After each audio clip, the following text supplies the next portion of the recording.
TEVES versus Commissions on Elections. GR number 180363, and the decision date is April 28, 2009. The case is all about a candidate for representative in the Philippines is disqualified based on a conviction for violating the Anti-Graft and Corrupt Practices Act. But the Supreme Court overturns the disqualification, ruling that the conviction did not involve moral turpitude. So the facts of the case: Edgar Y. TEVES was a candidate for representative of the 3rd Legislative District of Negros Oriental in May 14, 2007 elections. Herminio G. TEVES filed a petition to disqualify Edgar Y. TEVES, citing his conviction in TEVES versus Sandigan Bayan case for violating Section 3H of RA number 3019, or what we call Anti-Graft and Corrupt Practices Act.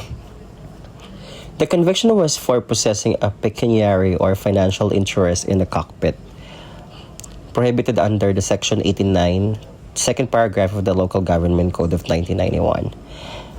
Edgar TEVES was fined 10,000 pesos, and Herminio G. TEVES argued that conviction involved moral turpitude, leading to perpetual disqualification from public office. Edgar TEVES filed a motion for reconsideration, which the COMELEC en banc denied on October 9, 2007, deeming the issue moot as he lost the election. Edgar TEVES argued that his disqualification was not moot and his conviction did not involve moral turpitude. The issues of the case are: first is that the COMELEC en banc abused its discretion by not resolving the main issue of whether Edgar TEVES is disqualified to run for public office based on his conviction.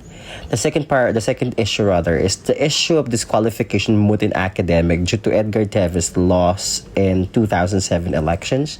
And lastly, does Edgar TEVES' conviction for violating Section 3H of RA number 3019 involved moral turpitude? The ruling of the Supreme Court for the first issue is the Supreme Court ruled that the COMELEC en banc abused its discretion by not resolving whether Edgar TEVES is disqualified to run for public office. And the second ruling for the second issue as well is the Supreme Court held that the issue of disqualification is not moot in academic despite Edgar TEVES' loss in the 2011 elections. And lastly, the Supreme Court concluded that Edgar TEVES' conviction for violating the Section 3H of RA 3019 does not involve moral turpitude.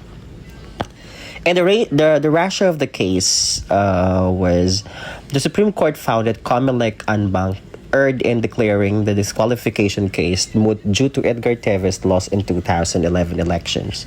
The court emphasized that whether the crime involved moral turpitude is a justiciable issue affecting Edgar TEVES' future eligibility for public office.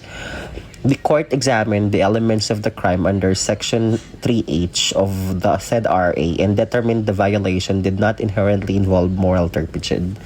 Moral turpitude involves acts inherently immoral, contrary to justice, modesty, or good morals to depravity.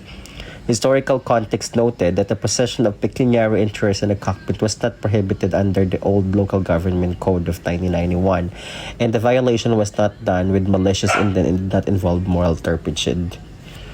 Thank you.